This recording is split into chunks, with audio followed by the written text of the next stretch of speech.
This episode is brought to you by Indeed. You're ready to move your business forward, but first, you need to find the right team. Start your search with Indeed Sponsored Jobs. It can help you reach qualified candidates fast, ensuring your listing is the first one they see. According to Indeed data, sponsored jobs are 90% more likely to report a hire than non-sponsored jobs. See the results for yourself. Get a $75 sponsored job credit at Indeed.com/podcast. Terms and conditions apply. Welcome to People Tech, the podcast of WorkforceAI.news. I'm Mark Pfeffer.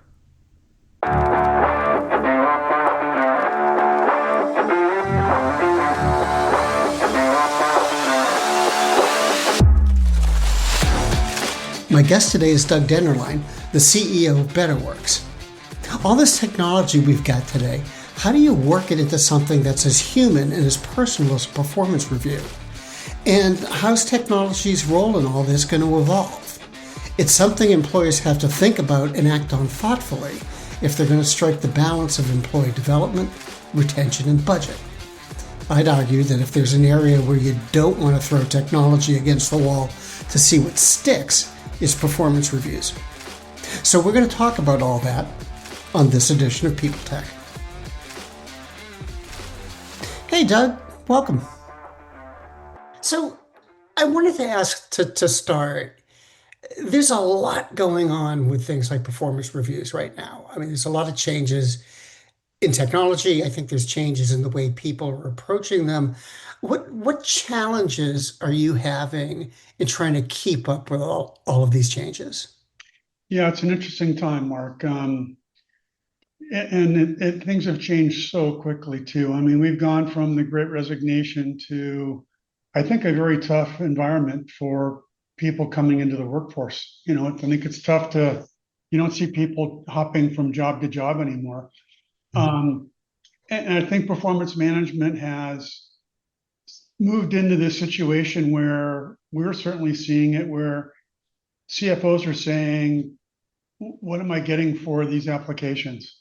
Where can I cut cost? And unfortunately, so I think in a lot of ways, Mark, HR people are not getting credit for the work that they do in a lot of ways because they don't do an effective job of tying outcomes of what happens when you put an effective performance management process in place where you're creating a feedback cycle between employee and manager, and they're constantly talking about how they're doing. It's not this once or twice a year backwards looking thing.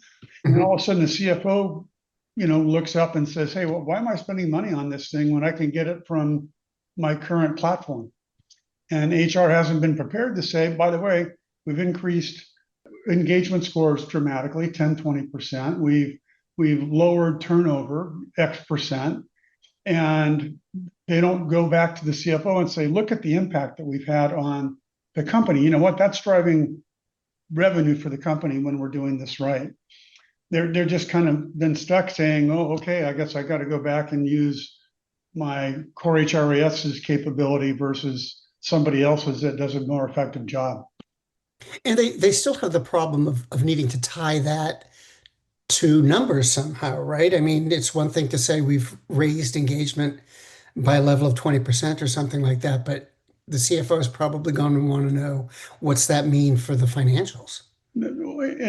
Mark, that's always been, the $1 million question for HR, unfortunately, but it's pretty obvious that if you lower turnover, if you help people understand how their work is tied to the organization's goals, if you see them being more engaged, that you don't think that's going to drive productivity and ultimately drive to the bottom line, then that's pretty naive. I mean, it's a harder thing to prove, but I think if good HR people would actually look at the effectiveness of their processes and what it used to be versus what it is now, and they can tie that correlation to growth in the company. Mm-hmm. And that's my point about they need to seek and show that what they're doing for the company is driving literally financial results in a way that they don't do that today. So going back to you and Betterline, how do you measure your success as you're dealing with this change? Well, for us, it's pretty simple, Mark, is when you take someone from the historical way of doing, again, the backwards looking performance management process, that lots of research says it doesn't change performance, and it's widely hated by managers and employees. When you move to something that is lighter weight, more consistent, quarterly goal setting, agreement on what those should be, not only for the company, but for you as an individual. And then you see the impact on culture, you see the impact on engagement, you see the impact on turnover. We see these companies brighten in a very meaningful way in terms of people want to work there. Their glass score, their Glassdoor scores go up, and it's meaningful. And again, we need to do a better job of driving it to business outcomes. But again, unfortunately, it's one of the harder connections to make. And somehow, the other wild thing in my mind is I think CFOs are starting to get it, and they're going to expect HR to bring financial results to them and tie it in a way that they aren't expected to do today. Let me talk about or ask you about AI's role in all of this. Um, Sometimes I think there's legislation somewhere that says I have to ask at least one question about AI. Yeah, one of the things about AI and performance management, they seem like they're at sort of opposite ends of the scale. Hmm. AI is about efficiency and accuracy and all that kind of thing. Performance management is got a lot of the human element in it in terms of discussions and review and goal setting and all that. Hmm.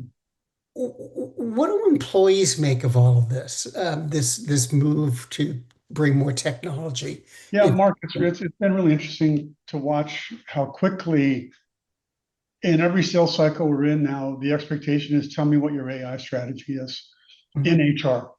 And I'm personally very excited about it because I think it's very beneficial in lots of ways. And let me walk you through a couple of them. I mean, kind of the first and easiest one is helping managers provide meaningful feedback to people that is reducing bias in their language. It's actionable, it's professionally written, it's got the right tone, saving employers from lawsuits that otherwise they may not have caught because somebody gave inappropriate feedback to somebody in a performance cycle. And the way that we do it, it's very much having a manager accept a language that AI is recommending to use, saying this reflects what I want to be the human side of my feedback to this person. So they can either say, or they can rewrite it, they can accept it, they can not accept it. But they are AI is the co-pilot, the pilot is the manager. So to me, that's already having a great impact on giving valuable feedback to people that they might not otherwise get. I think second behind that, AI is now getting to the stage where we can really use data in our platform to make decisions, to help managers make decisions. Where we might see an employee disengaging, and we can say your top 20% are looking for work based upon their interaction with all the things they do with Betterworks today. Mm. We can determine through looking at all the data in our platform where you belong in a calibration process. Do you belong in the 5 block or the 9 block or the 8 block based upon your body of work, not someone's ability to debate another manager about why you belong in an 8 or 9 box, which is the way it's done today. And it's only done 1 or 2 layers down an organization because it's so highly manual to do and it's done in PowerPoint. Well, now it's automated inside of our platform. It can be done throughout the entire organization. So increasing the ability to put people in the right roles that they should be in around internal mobility in a company with 150,000 people. And I think lastly, Mark, it's going to move to the point where it's going to help be a guide to managers on when they need to interact with their employees and what they should interact them with by looking at when's the last time you interacted with this employee. They're haven't updated a goal in a month. You should reach out and have nudge them here and say this or do that. And I think it'll help us ultimately make managers better managers by helping along the way, tell them what they should be doing with folks and with whom and what it should be. So how do you sort of sift all this into the product? I mean, you've got all these different pressures on you or questions or desires from the employer. at the executive level, at the manager level, how do you sort of figure out what's really important and how do you then develop an acceptable way for the users to deal with it? When I say acceptable, something that your end users are going to use, they're going to like. Yeah. Well, first and foremost, Mark, from a design perspective, we made it so that you can use it or not use it. And you can use it at a division level, at a anywhere you want in the organization. You can do it at one place and not do it another place. One manager can, one manager can't.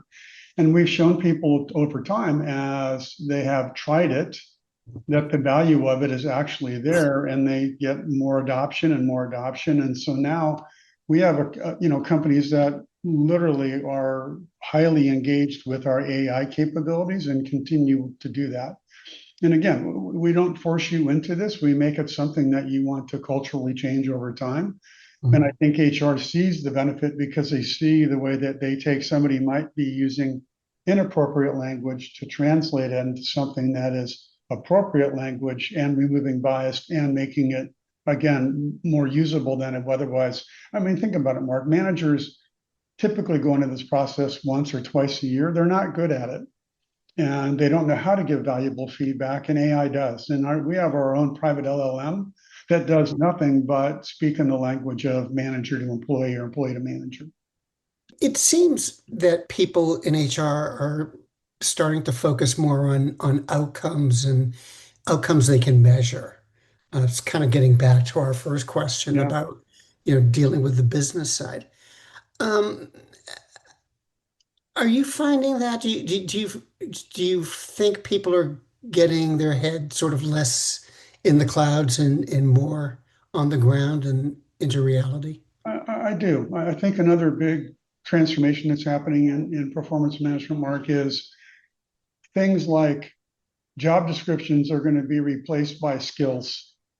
It's around what skills do I have? How are they relevant to the organization? It's not about tenure anymore. It's not about how long you've been in a company. It's what are you capable of doing for the company based upon your soft skills, your hard skills, the validation of those skills in the platform by people you work with, by your manager, by others.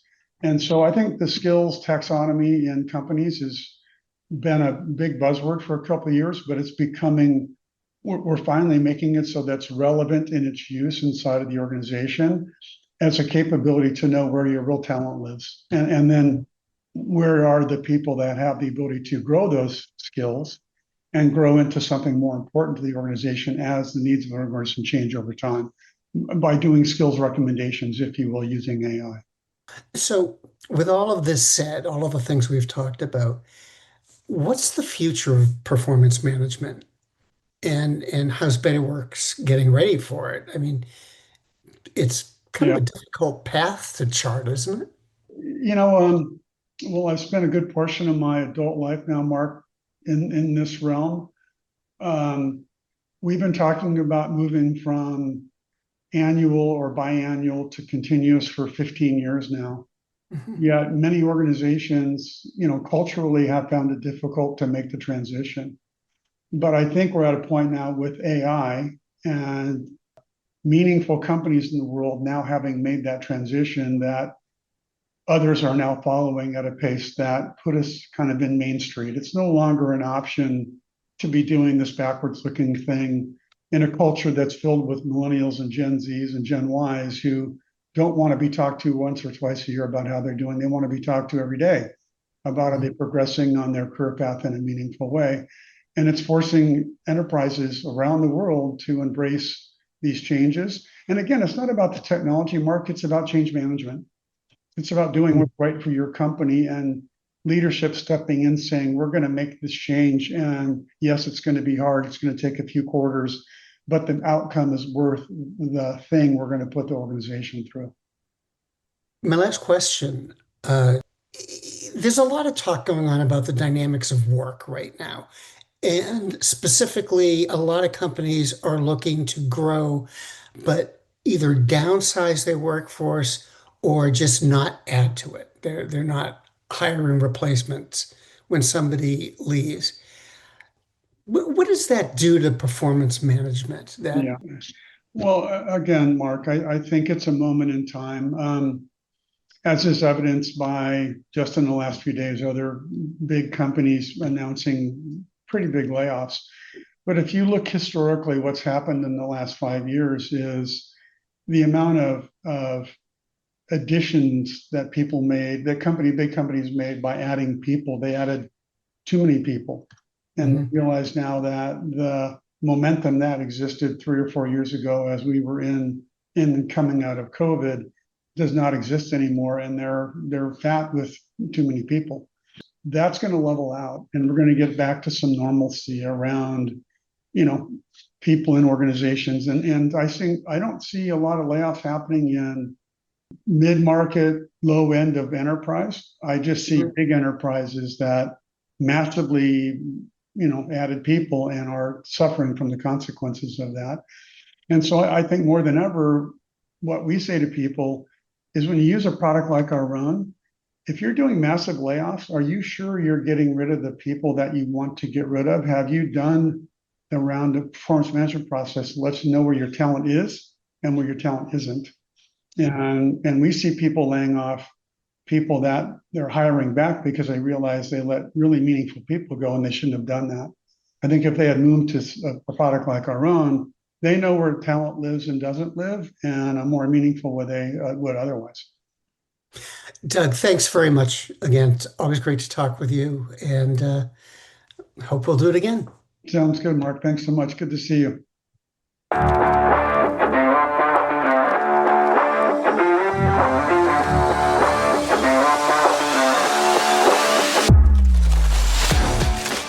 My guest today has been Doug Dennerline, the CEO of Betterwork. And this has been People Tech, the podcast of WorkforceAI.news. We're part of the Work Defined Podcast Network. Find them at www.wrkdefined.com. And to keep up with AI technology and HR, subscribe to Workforce AI today. We're the most trusted source of news in the HR tech industry. Find us at www.workforceai.news. I'm Mark Pfeffer.